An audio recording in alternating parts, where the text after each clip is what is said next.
Hello, crafty friends. I wanted to wish you all a happy Easter, and I wanted to give you all a free Easter gift from me. So I created this really super cute layered card. This is a print and cut card, or you can just print it out.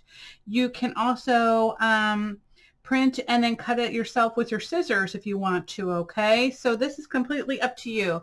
I will have this in PNG form. I will also have it in PDF form in case you prefer the colors from PDFs, because that's what printers prefer is CMYK.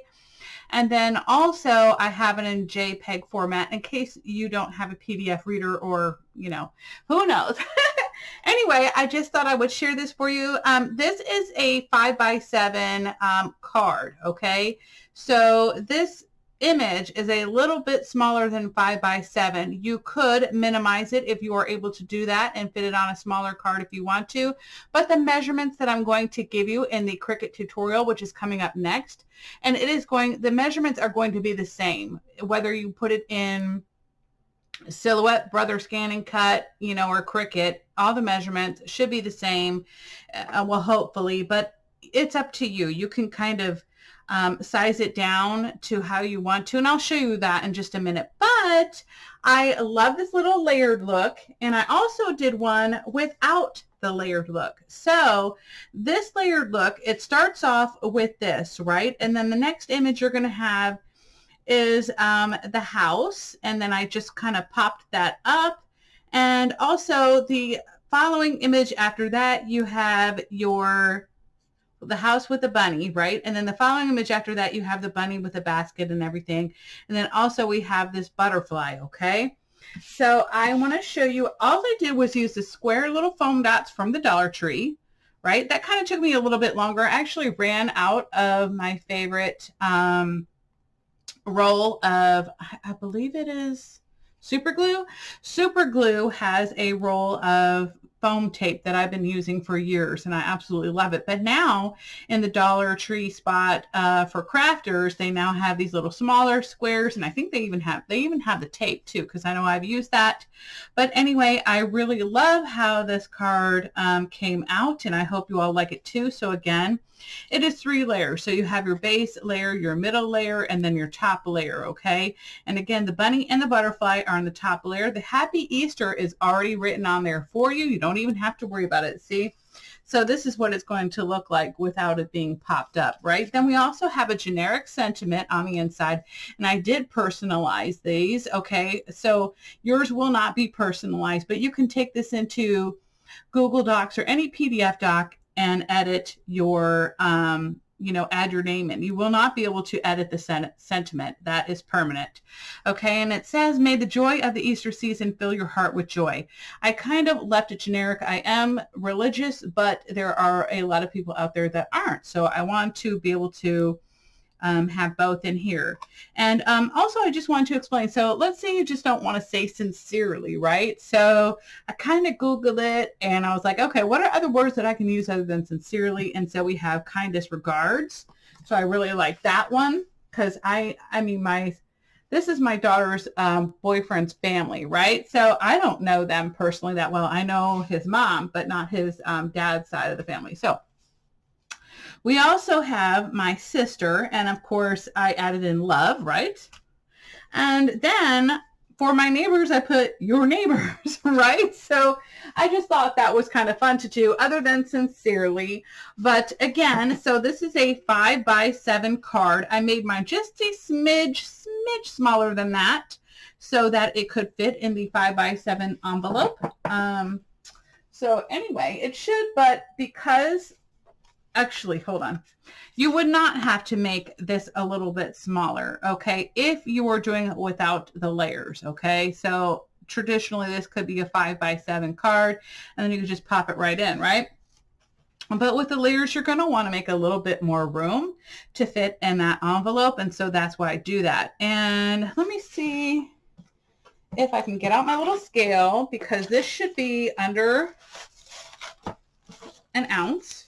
All right, so that means you would use 1 forever stamp. Sorry, here we go. Let's just double check, right? Why not? Okay, so this one is 0.55, so that's perfect. Forever stamp is perfect. And then this one, oh wow, that's funny. Guys, that'll tell you that those foam tape really is no big deal, you know, so this is 0.55 as well, right? So let me show you that again in case you didn't see it. Oh no, so this time it says 0.60. What? Let me see if I move it. Nope. Wow, that was really weird. Because for a minute there, it was 0.55 each. Anyway, whatever. I probably have a jank scale, but it's definitely under 1 ounce. So we're good to go. I just want to show you that. So let's get into the tutorial. Okay, but before I do that, I want to tell you where can you find this, right?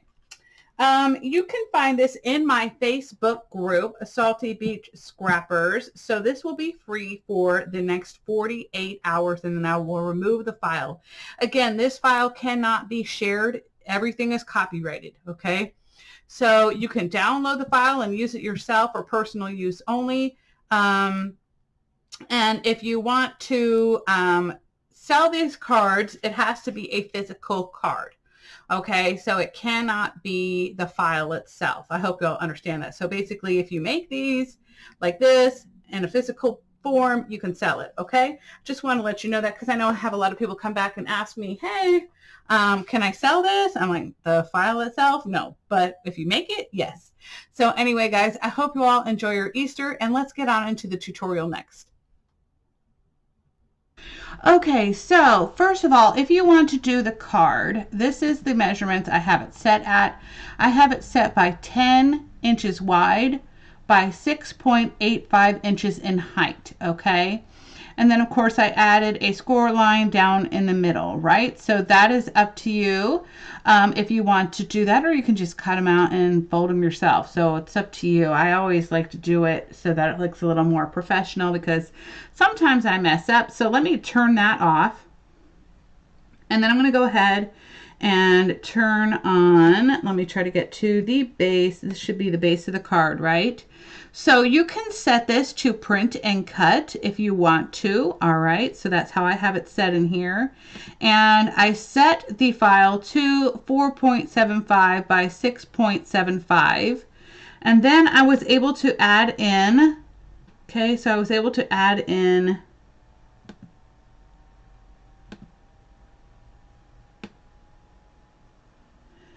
I think I can make it on these 2 layers. Let's find out. I don't think so. Hold on one second. You know what? I apologize, guys. From what I remember, so let's say I hit make it, right? Yeah, it's not going to do it that way. Okay, so you kind of have to do it separately yourself, right? So hold on. Let me just turn this off. All right. Give me one second. I apologize. Where's the other one? Okay. So go ahead and set your size for your width 4.75 and the height is 6.75, right? And so that way it is going to cut it out properly, all right? And that is actually the size that I made the file literally itself, all right? So then I'm going to turn that off. So you would just go ahead and hit make it and then, you know, print and cut as many as you need, right? So then you can come in here and you're going to add on your layers, right? So this first one, actually, let's go with this. This would be the middle layer. So that measurement, so just remember this, is 3.651 by 3.091 in height, right? So just remember that. And then for the little bunny guy here, he's going to be 2.533 in width by height 2.45, right? So he would just literally lay right on top of there, okay? And if you have any issues, what I did is I personally resized it as it came in because no matter, I don't know what it is with Cricut and bringing PNGs into here, but for some odd reason, when you bring it in, even though you make the file the way it should be, sometimes it will change the size of it and make it much bigger. I have no idea why. I don't know if they'll ever fix that. But anyway, I just wanted to let you know these measurements, and I hope you all enjoy these cards. They're really fun, simple, and easy to make, and they're fast, especially when you kind of do it in assembly line. So I basically finished 6 within an hour, and the only reason why it took me an hour was because, remember, I was using those tiny little foam squares. So if you get a chance to use the bigger foam ones, you might want to do that. And then for these little specialty areas like behind this little basket, then you're going to use those little square foams. Oh, and right in here, okay, so see here where the chimney is, you're also going to need to cut one of those small foam squares in half and then add it in there. So hopefully, I hope you guys understand what I'm saying. I hope you all have a wonderful and fabulous Easter. If you have any questions, please either comment down below, or you can message me in the Facebook group, Salty Beach Scrappers, and I'll have that link down below. Again, remember, this file is only going to be in there for 48 hours. I will probably have to separate the files, okay? So I'll just do it watercolor Easter card 1, watercolor Easter card 2, and watercolor Easter card 3. Because for some odd reason, Facebook does not allow you to use, how shall I say, zipped files. Why? I don't know. They think that we're trying to do something illegal by zipping the files. But anyway, guys, I hope to see you all soon again with another project. In fact, I already have another one made and ready to go. And this is also going to be another free file. So please don't forget to join my group so you can get a hold of all these free goodies, okay? Bye-bye, guys. Okay, I just wanted to mention really quick, here are the JPEGs. So for the JPEG, I put 2 on a sheet to make it easier for you if you're just going to hand cut these. I did the same, I'm sorry, this is the front, and then this is the inside, right? And then we also have your PNG files right here, okay? And then, of course, these are your layering pieces right here. So just so you know, and again, here's the PDF files right here. Again, so you'll have 2 of each on each one or whatever, so that if you want to print and cut, it's so much easier, to do that yourself rather than have the machine do it. Trust me. I let it do all of this work right here. And so anyway, guys, I hope you all have a wonderful and fabulous day, and I'll be seeing you all soon with another tutorial and a freebie. Bye, guys.